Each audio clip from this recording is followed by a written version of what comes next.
আসসালামু আলাইকুম প্রিয় দর্শক, কেমন আছেন আপনারা? আশা করি ভালো আছেন।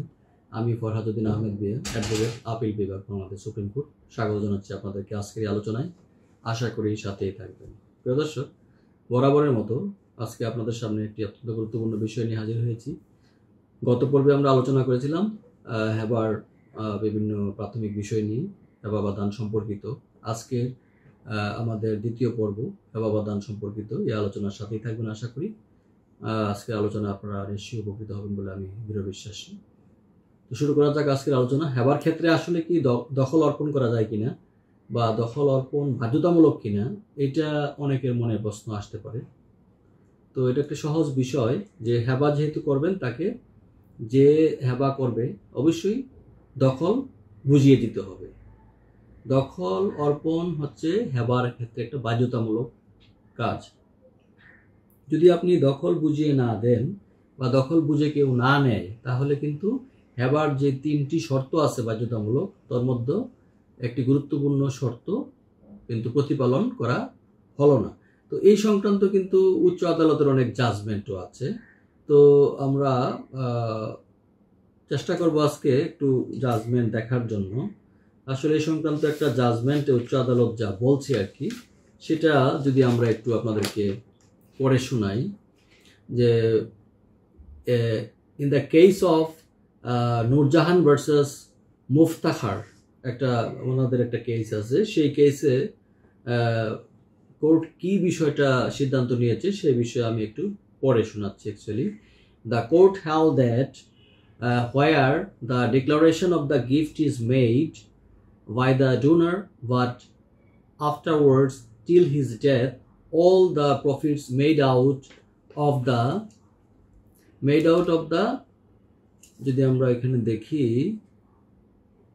property is taken by the donor himself, the gift is invalid and not effective in nature since the transfer of possession has not taken place. তো এখানে এই জাজমেন্ট থেকে আমরা এটাই বুঝতে পারি সুস্পষ্ট, যদি হেবার ক্ষেত্রে দখল হস্তান্তর করা না হয়ে থাকে তাহলে সেই ক্ষেত্রে সেই হেবাটা পরিপূর্ণ হয় না। হেবার ক্ষেত্রে দখল অর্পণ করা কখন আবার কোন ক্ষেত্রে জরুরি নয়, সেটারও কিন্তু একটা বিষয় আছে। তো যদিও দখল অর্পণ না করলে দান বৈধ হয় না, তবুও কিন্তু কিছু ক্ষেত্রে দখল অর্পণ না করলেও হবে এবং এক্ষেত্রে হেবা সিদ্ধ হবে। যেমন যে ক্ষেত্রে দাতা গ্রহীতা একই বাড়িতে বসবাস করেন, যে ক্ষেত্রে স্বামী স্ত্রীকে বা স্ত্রী স্বামীকে হেবা করেন, সেই ক্ষেত্রে দখল যে অর্পণ করা বা দখল হস্তান্তর করার বিষয়টা এখানে মুখ্য নয় একই বাড়িতে বসবাস করলে। যে ক্ষেত্রে পিতা মাতা বা পুত্রের বরাবরে হেবা করেন, সেক্ষেত্রেও কিন্তু দখল যে অর্পণ বা হস্তান্তর এগুলো একটু এত মানে মুখ্য নয়, একটু গৌণ। যে ক্ষেত্রে অভিভাবক যদি কোনো পালিত বা পুষ্যর বরাবরে হেবা করেন, সেক্ষেত্রেও কিন্তু দখল অর্পণ এত বাধ্যতামূলক নয়। যেমন এখন একটা প্রশ্ন আপনাদের মনে আসতেই পারে যে অভিভাবক আবার পুষ্য বা পাল্যর বরাবরে কিভাবে হেবা করেন। হ্যাঁ, ওইটা করার বিধান আছে। রক্তের সম্পর্ক না হলেও হেবা করা যেতে পারে মুসলিম আইন অনুযায়ী। সেটা হচ্ছে হেবাবিল এওয়াজ। হেবাবিল এওয়াজ যদি করতে হয় তাহলে সেক্ষেত্রে কিন্তু রেজিস্ট্রেশন ফিস অনেক বেড়ে যায়। তো সেটাও করা যেতে পারে, কিন্তু ঘোষণামূলক হেবা বা সাধারণ যে হেবা সেটা করা যাবে না।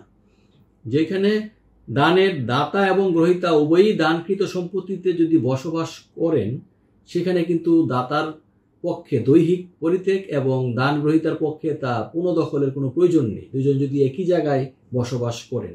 যেমন ধরুন বাবা মেয়েকে বা বাবা ছেলেকে কোনো সম্পত্তি দান করবে, বাবা মেয়ে বা ছেলে একই পরিবারে বসবাস করছে, সেক্ষেত্রে তো দখল হস্তান্তরের বিষয়টি এখানে প্রয়োজন নেই।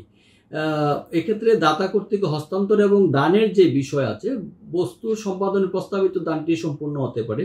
আমরা এই ব্যাপারে একটা সিদ্ধান্ত কিন্তু দেখছি 1982 সালের বিএলডিতে 105 নম্বর পেজে কিন্তু একটা জাজমেন্টও এই ব্যাপারে আপনার রিপোর্টেড হয়েছে। অবিভক্ত সম্পত্তি কি হেবা করা যায় কিনা। যেমন ধরেন যে কোনো একটা প্রপার্টি, যেই প্রপার্টিটা অবিভক্ত, অর্থাৎ এটা কোনো নেই, ডিমার্কেশন করা নেই বা এটা সম্পত্তিটার ভাগবাটোয়ারাও হয়নি, সেক্ষেত্রে হেবা করা যায় কিনা। যে এখন এটার প্রশ্নের উত্তর আমি কি বলবো, যে সম্পত্তি ভাগ করা সম্ভব নয় তা তো হেবা করা যায়, যা ভাগ করা যায় তা বিভক্ত না করে হেবা করলে ওই হেবা কিন্তু ফাসিদ হবে। হেবা করা যায়, যেটা বলছিলাম যে যে সম্পত্তি ভাগ করা সম্ভব নয় তা হেবা করা যায়, কিন্তু যা ভাগ করা যায় তা বিভক্ত না করে যদি হেবা করে তাহলে ওই হেবা কিন্তু ফাসিদ হবে।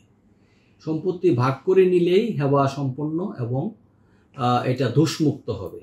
এটা আরেকটু পরিষ্কার করে নিই, যে সম্পত্তিটাকে আসলে ভাগই করা সম্ভব নয় তা তো হেবা করা যাবে না, আর যেটা ভাগ করা যায় তা বিভক্ত না করে যদি হেবা করে তাহলে ওই হেবাটা ফাসিদ হবে,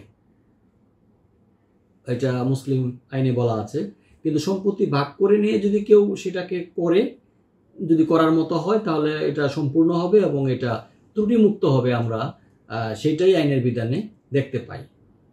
তো প্রিয় দর্শক, আশা করি যে এই আজকের দ্বিতীয় পর্বের যে আলোচনা আপনাদের কাছে ভালো লাগছে।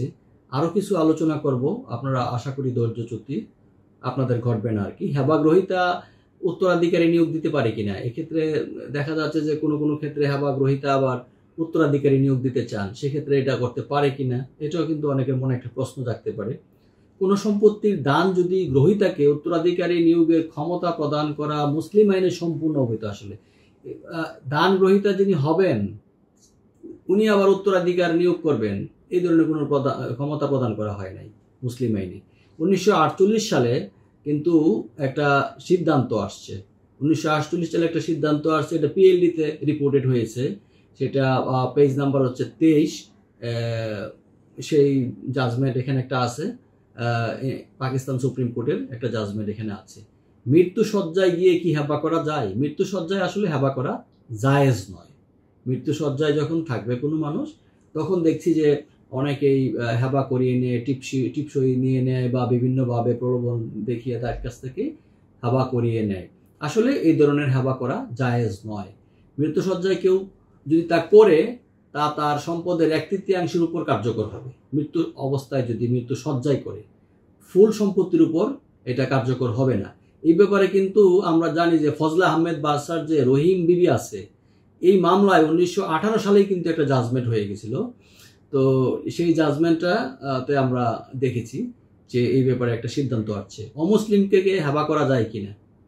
অমুসলিমকেও কিন্তু হেবা করা যায়, কিন্তু অমুসলিমকে হেবা করা সম্পত্তি গ্রহীতার ব্যক্তিগত আইন অনুযায়ী পরিচালিত হবে, এটা তার পার্সোনাল ল অনুসারে চলবে। কিন্তু আমরা যে এআইআর একটা রিপোর্টের জাজমেন্ট আছে 50 এআইআর মাদ্রাজের 750 পেজে কিন্তু এই ব্যাপারে একটা সিদ্ধান্ত আছে, আমরা এটা দেখে নিতে পারি। আর কোনো অমুসলিম কি কোনো মুসলমানকে হেবা করতে পারেন, এটা আবার পক্ষান্তরে একটা প্রশ্ন আসতে পারে না মানুষের মনে? হ্যাঁ, করতে পারে।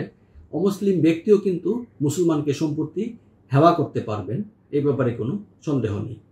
এখন প্রতারণামূলক হেবার ফলাফল কি? কেউ যদি আবার ধরুন প্রতারণা করে, কাউকে ইনডিউস করে, প্রলুব্ধ করে যদি হেবা করে, তাহলে সেই হেবা করিয়ে নেয়, তার প্রতারণা সম্পর্কে জ্ঞাত হওয়ার সাথে সাথেই কিন্তু হেবা প্রত্যাহার করে নিতে হবে, অন্যথায় হেবা সম্পূর্ণ হয়ে যাবে। ধরুন আপনার কাছ থেকে কেউ প্রতারণা করে হেবা করে নিয়েছে, আপনি জীবিত আছেন, কিন্তু আপনি বুঝতে পারলেন যে আপনার কাছ থেকে প্রতারণা করে হেবাটা করিয়ে নিয়েছে।